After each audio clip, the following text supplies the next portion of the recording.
নমস্কার বন্ধুরা, TNM educare চ্যানেলে সকল দর্শককে স্বাগত জানাই। এই মুহূর্তের সবথেকে বড় খবর ওবিসি সার্টিফিকেট বাতিল মামলা।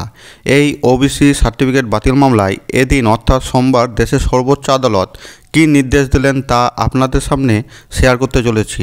ভিডিওটি খুবই গুরুত্বপূর্ণ হতে চলেছে, তাই ভিডিওটি শেষ পর্যন্ত দেখতে থাকুন। তো চলুন আর দেরি না করে শুরু করি। রাজ্যের ওবিসি সার্টিফিকেট বাতিল সংক্রান্ত মামলাটি সুপ্রিম কোর্টে দীর্ঘদিন ধরে চলছে। এই ওবিসি সার্টিফিকেট বাতিল সংক্রান্ত আর একটি মামলা ওই দিন অর্থাৎ সোমবার খারিজ করে দিলেন দেশের সর্বোচ্চ আদালত। প্রসঙ্গত বলে রাখি, গত বছর অর্থাৎ 22/5/2024 তারিখে কলকাতা হাইকোর্টের ডিভিশন বেঞ্চের বিচারপতি মাননীয় রাজশেখর মান্থার ও বিচারপতি মাননীয় তপব্রত চক্রবর্তীর ডিভিশন বেঞ্চ রাজ্যের প্রায় 12 লক্ষ ওবিসি সার্টিফিকেট বাতিল করে দেয়। কলকাতা হাইকোর্টের ডিভিশন বেঞ্চ জানায়, 2010 সালের পর থেকে রাজ্য সরকার যে সমস্ত ওবিসি সার্টিফিকেট প্রদান করেছিলেন সেই সমস্ত ওবিসি সার্টিফিকেটগুলি নির্দিষ্ট পদ্ধতি মেনে তৈরি করা হয়নি। অর্থাৎ যে সমস্ত শ্রেণীগুলি ওবিসি তালিকাভুক্ত নয় সেই সমস্ত শ্রেণীগুলিকে রাজ্য সরকার জোর করে তালিকাভুক্ত করে ওবিসি সার্টিফিকেট প্রদান করেছিলেন। আর এইখানেই যত সমস্যা তৈরি হয়, ফলে 2010 সালের পর ওবিসি সার্টিফিকেটগুলি বাতিল করে দেয় কলকাতা হাইকোর্টের ডিভিশন বেঞ্চ।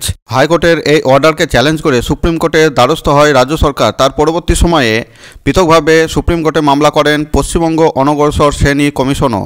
এর মাঝেই এই ওবিসি সার্টিফিকেট বাতিল মামলা বিষয়ে 6 জানুয়ারি নতুন করে আরও একটি মামলা করেন অবনী কুমার বিশ্বাস নামে এক ব্যক্তি।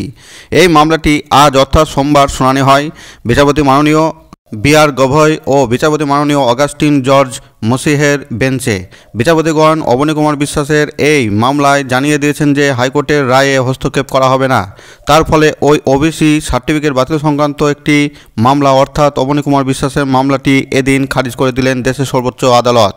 তাই ওবিসি সার্টিফিকেট বাতিল মামলা সংক্রান্ত রাজ্যের আবেদন করা মূল মামলাটির ভবিষ্যৎ নিয়ে সংশয় তৈরি হয়েছে আইনজীবীদের মহলে।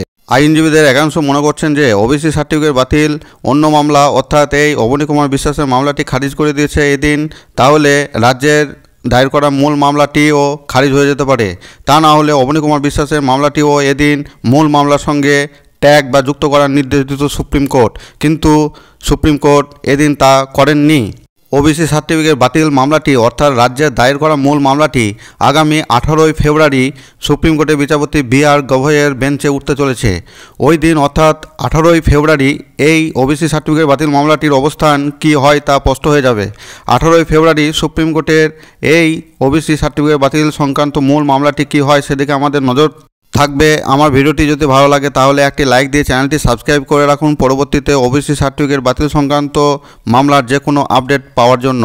ভিডিওতে দেখার জন্য সকলকে অসংখ্য ধন্যবাদ।